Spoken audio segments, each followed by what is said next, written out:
مواقع التواصل الاجتماعي، اللي هو منحة المرأة الماكثة في البيت.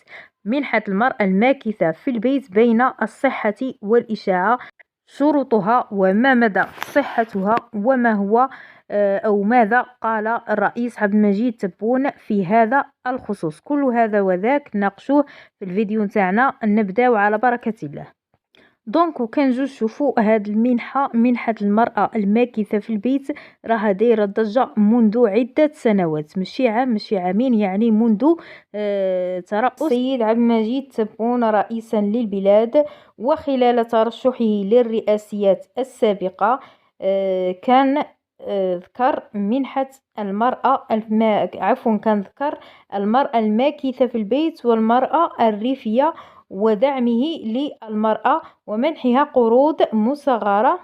وكان في جميع خطاباته بالنسبة للمرأة كان دائما يشجع المرأة الريفية، وكان يشجع القروض المصغرة ودعم النساء اللي عندهم حرف واللي عندهم مشاريع مصغرة، ولا زال مستمرا بهذا التشجيع وهذا الدعم إلى يومنا هذا. يعني ما كانش ذاكر منحة المرأة الماكثة في البيت.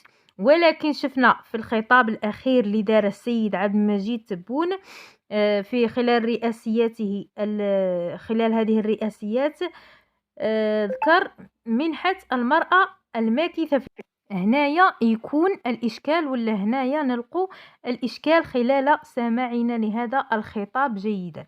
أولا نروحوا الخطاب تاع رئيس الجمهورية، في الخطاب نتاعو اللي كان دارو أنه ذكر يزيد في المنح، أي جميع المنح، قال أنه يزيد في المنح ومن بينها منحة المرأة الماكثة في البيت. دونك هنا منحة المرأة الماكثة في البيت عادت في الواجب، وأنه منحة المرأة الماكثة في البيت عاد موضوع مستقلا بحد ذاته. دونك هنايا الإشكال في منحة المرأة الماكثة في البيت أين يكمن؟ هنا نجد أنفسنا أمام حالتين لا ثالث لهما.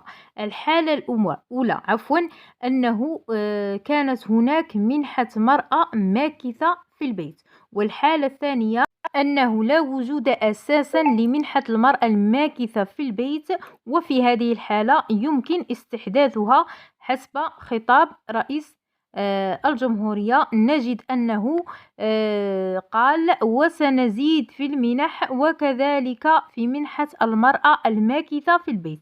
يعني نلقى رواحنا في الحالة الأولى اللي هي أنه كانت هناك منحة للمرأة الماكثة في البيت، ومن الأرجح أنها منحة الأجر الوحيد التي يتقاضاها الزوج عن زوجته في راتب، وتصب له في راتبه الشهري، كما تصب له أيضا منحة الأطفال. دونك هنايا على الأرجح سيكون السيد الرئيس هدر على هذه المنحة، منحة الأجر الوحيد.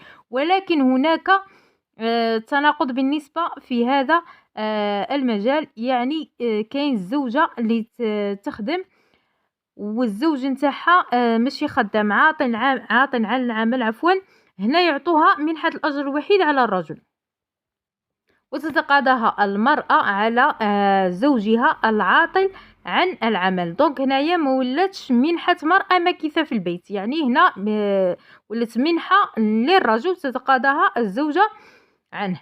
أما الحالة اللي قلناها الثانية وهي كذلك يعني مقبولة نوعا ما، لأنها تخص المرأة، إذ قال المرأة الماكثة في البيت، يعني كاين نساء كثيرات ماكثات في البيوت. هنا يمكن أن تستحدث لهم منحة، يعني استحداث منحة الماكثة في البيت، يعني كرياسيون لهذا المنحة الماكثة في البيت اللي تولي تخلصها المرأة الماكثة في البيت. دونك كاين شروط، ما كاين شروط والله لحد الآن ما على بالناش، مازال ما بان القرار رسمي.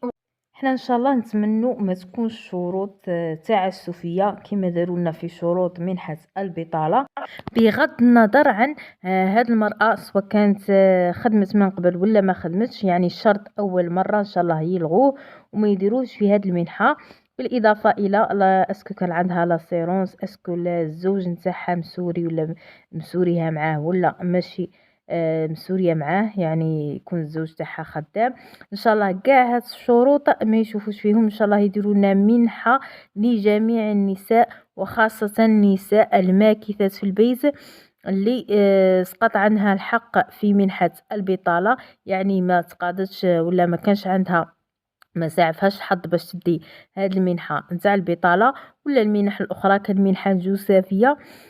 نأكدوا إن شاء الله وناشدوا رئيس الجمهورية باش يدير لنا منحة خاصة لنساء الماكثات في البيت دون شرط، لأنهم صدقوني معظم الماكثات في البيوت ولا النساء بحاجة إلى هذه المنحة، حاجة ضرورية وماسة مع غلاء المعيشة وغلاء الأسعار اللي تكون عندها العائلة، يعني ربي يكون في العون. وهذه هي إن شاء الله نكون وفيت قدر المستطاع باش نناقش معكم هذا الموضوع تاع منحة الماكثة في البيت. مرحبا بكم كاع بالانتقادات، بالاستفسارات، بالأسئلة، بالمناقشة. وإن شاء الله تتبعوا الفيديو حتى للأخير باش هكا نفيدوا ونستفادوا. راني نجاوب إن شاء الله على التعليقات اللي قدرت عليها قدر المستطاع. دمتم في رعاية الله وحفظه، والسلام عليكم ورحمة الله تعالى وبركاته.